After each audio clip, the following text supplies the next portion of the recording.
Kartu ketiga, The Empress.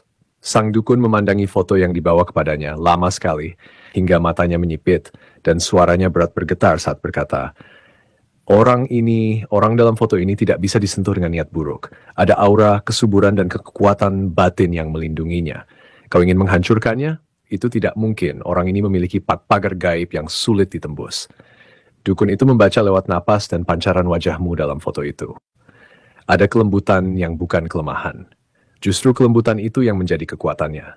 Dalam diam, dia telah membangun kerajaan batin yang subur, tempat di mana luka-luka pernah tumbuh, namun kini digantikan oleh taman penuh harapan dan kekuatan diri.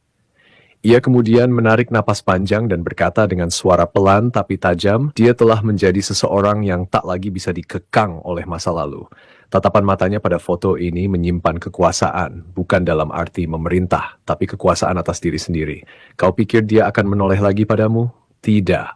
Dia telah duduk di singgasananya sendiri. Tidak butuh pengakuan, tidak butuh pelukan palsu. Semua yang ia butuhkan sudah ia temukan di dalam dirinya. Dukun itu kemudian menutup matanya sejenak, seolah mencoba memahami getaran hatimu yang terpancar lewat kertas foto yang lusuh di tangannya. Lalu dengan suara nyaris berbisik, namun menyayat, ia menambahkan, namun tetap ada yang belum selesai. Bukan dari dirinya, tapi darimu. Kau yang membawa foto ini, kau belum selesai. Kau masih menggantungkan harapan pada sosok yang sudah selesai dengan dirinya. Kau berharap dia kembali, padahal dia telah menyatu dengan alamnya sendiri. Dia kini adalah perempuan yang memberi tanpa berharap kembali, mencinta tanpa terjebak, dan berjalan tanpa memohon didampingi. Kau tak bisa mengikatnya lagi, bahkan namamu pun mungkin telah ia lipat rapi dalam laci kenangan yang tak akan dibuka kembali. Kita hampir sampai di inti pesan. Jangan terburu-buru menebak apa yang akan terjadi, karena pencerahan sejati justru datang saat kamu mulai bersedia menunggu. Energi yang jujur selalu menemukan jalan untuk menyentuhmu, bahkan ketika kamu merasa tak siap. Kartu keempat, The Lovers. Sang dukun memelototi foto itu lalu mendesah panjang. Ia mengetuk-ngetukkan jari tuannya ke meja ritualnya, lalu berkata, orang ini dulu pernah mengikat batinnya dengan seseorang yang sama kuatnya. Tapi sekarang, ikatan itu bukan putus, tapi berubah wujud. Seperti asap dupa yang tadi mengisi ruangan ini. Aromanya masih ada, tapi wujudnya tak bisa kau genggam lagi.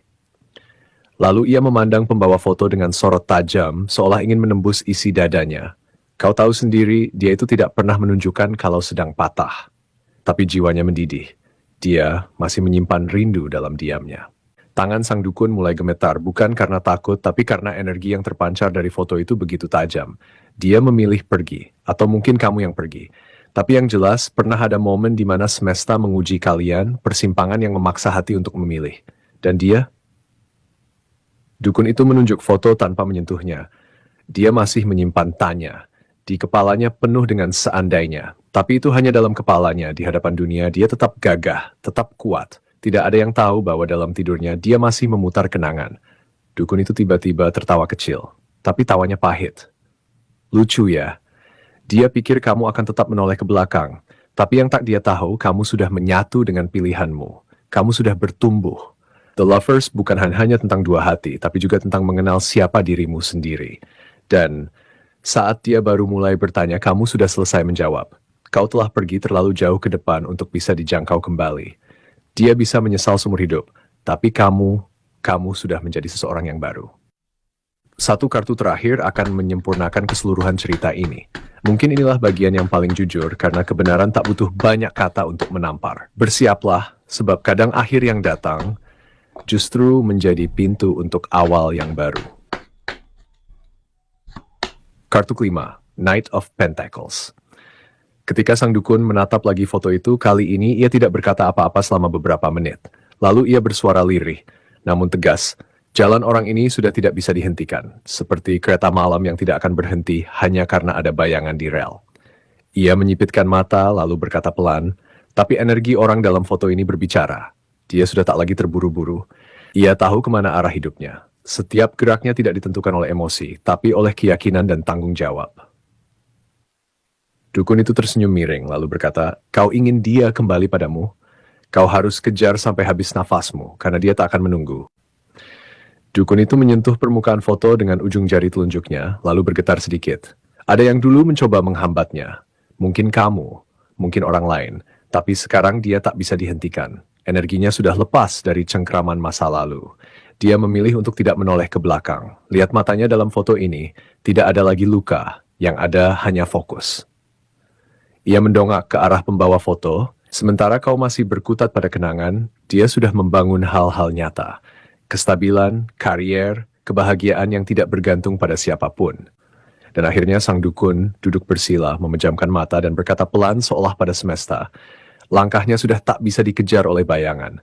Kau masih menyesali kehilanganmu? Itu manusiawi, tapi jangan bawa lagi fotonya ke sini untuk ritual.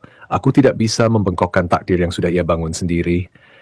Jangan ganggu orang yang sedang menanam masa depan dengan sungguh-sungguh. Kalau kau paksakan, bisa-bisa hidupmu yang berantakan. Mata sang dukun terbuka lebar dan ia menatap tajam. Pergi. Jangan bawa fotonya ke sini lagi. Aku tidak akan membantumu. Terima kasih sudah menyaksikan video ini sampai akhir. Kehadiranmu di sini bukanlah kebetulan. Ada pesan yang semesta titipkan untukmu lewat setiap simbol dan narasi yang muncul. Semoga apa yang kamu dengar hari ini bisa menjadi pengingat atau bahkan petunjuk kecil di tengah perjalananmu.